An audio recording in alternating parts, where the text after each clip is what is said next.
A paz do Senhor, meus irmãos. Vamos para mais uma aula do nosso curso, Conhecendo a Bíblia, livro por livro.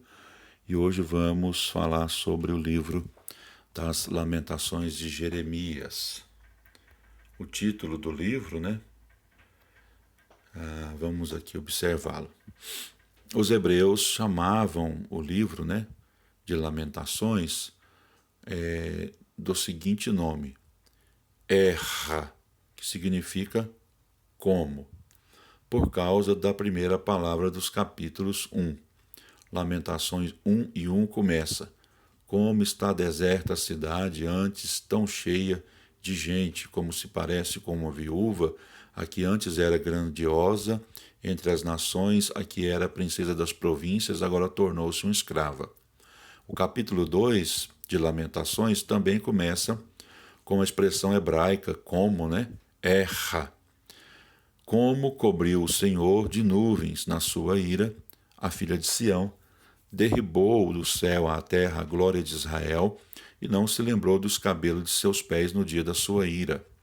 E o capítulo 4 também começa com essa palavra hebraica, erra, como. Como se escureceu o ouro, como se mudou o ouro fino e bom, como estão espalhadas as pedras do santuário ao canto de todas as ruas. Mais tarde, os hebreus mudaram o nome do livro de Lamentações, que eles chamavam de Erra, para o nome Quina, que significa choro, lamento ou elegia. Elegia é um canto fúnebre, Jeremias 7, 29 diz assim: Corta o cabelo da tua cabeça e lança-o fora e levanta o teu pranto. Lá no hebraico, quina, pranto, choro, lamento ou elegia. Levanta o teu pranto sobre as alturas, porque já o Senhor rejeitou e desamparou a geração do seu furor. Lamentação é uma tradução latina do termo grego trenos, que significa alto choro. Autoria. A tradição atribui a autoria do livro de Lamentações a Jeremias. Embora os estilos literários sejam diferentes nos dois livros, muitos dos temas e expressões são semelhantes. Exemplos: os olhos do profeta se desfazem em água. Essa expressão aparece em Lamentações 1,16, 2,11 e também aparece em Jeremias 9,1, 18, parte B. Capítulo 9, versículo 18, parte B, capítulo 13, versículo 17, parte B. A frase há terror por todos os lados também aparece no livro de Jeremias e também em Lamentações. E a frase veja eu a tua vingança sobre eles também aparece nos dois livros. Ninguém melhor do que Jeremias para escrever essas lamentações quanto à emoção, interesse espiritual e expressão literária. Não havia uma testemunha ocular tão historicamente ligada aos trágicos acontecimentos como Jeremias. Cenário histórico. Data em que foi escrito o livro, provavelmente 586 a.C.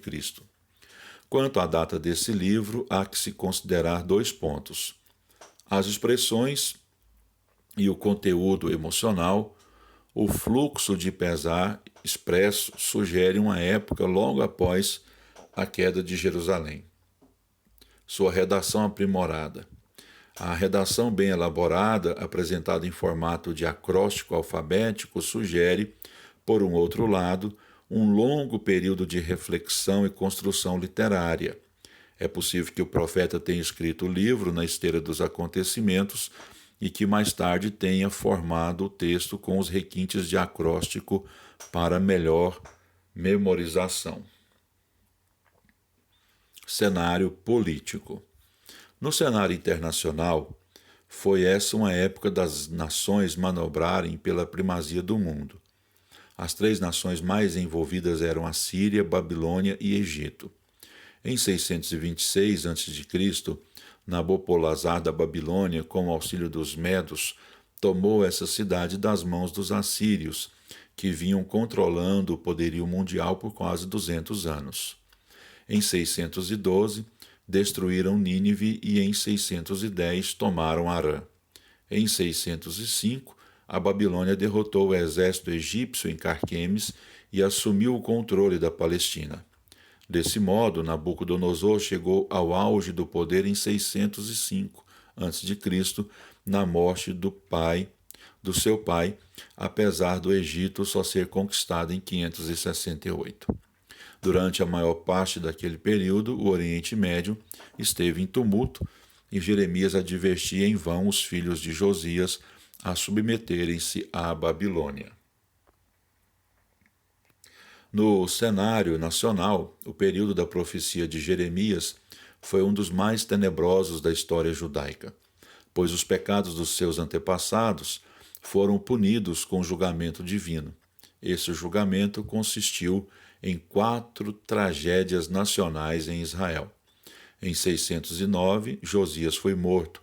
Em 606 ou 605, Nabucodonosor libertou Jerusalém do controle egípcio, passando a ser seu controlador. Em 597, Nabucodonosor mandou seu exército a Jerusalém em 2 ocasiões, a fim de sufocar a rebelião de Judá e o seu alinhamento com o Egito. Na primeira vez, Joaquim foi morto. Na segunda vez, Joaquim foi levado para a Babilônia. Nabucodonosor saqueou Jerusalém e os tesouros do templo, exilou a camada mais alta da população. Em 586 a.C., Jerusalém e o templo foram destruídos por Nabucodonosor depois de uma outra rebelião e um cerco de 2 anos. Essa destruição era inconcebível para a mentalidade judaica, já que via Jerusalém como parte do destino eterno da nação. Cenário religioso. A época da redação desse livro, de 5 poemas, foi sem dúvida a mais sombria da religião de Israel. Todos os alicerces da sua fé foram destruídos. Jerusalém foi arrasada, o templo tornou-se cinzas, o povo foi levado à Babilônia. Os 40 anos de pregação de Jeremias parece que foram em vão. A destruição do templo trouxe uma nova era à religião de Israel.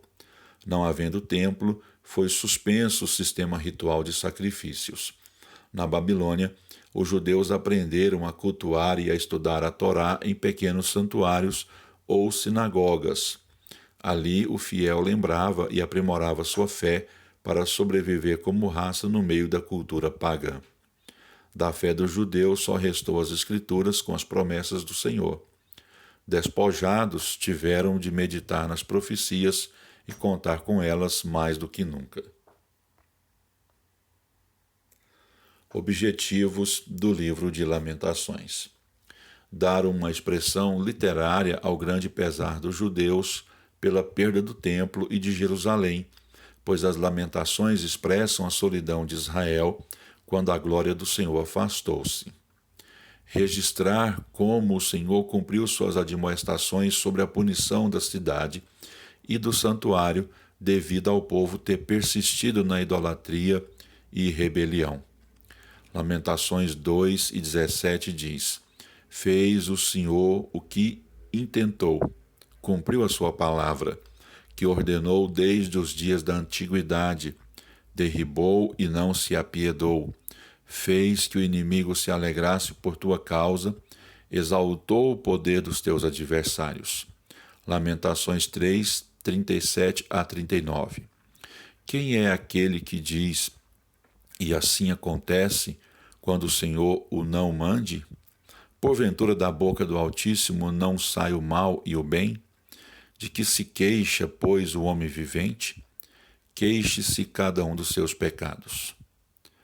Mostrar que o Senhor é fiel no julgamento punitivo, mas também é fiel em suas promessas de benevolência e de restauração. Em Lamentações 3:22-23 dizem: As misericórdias do Senhor são a causa de não sermos consumidos, porque as suas misericórdias não têm fim. Novas são cada manhã. Grande é a tua fidelidade.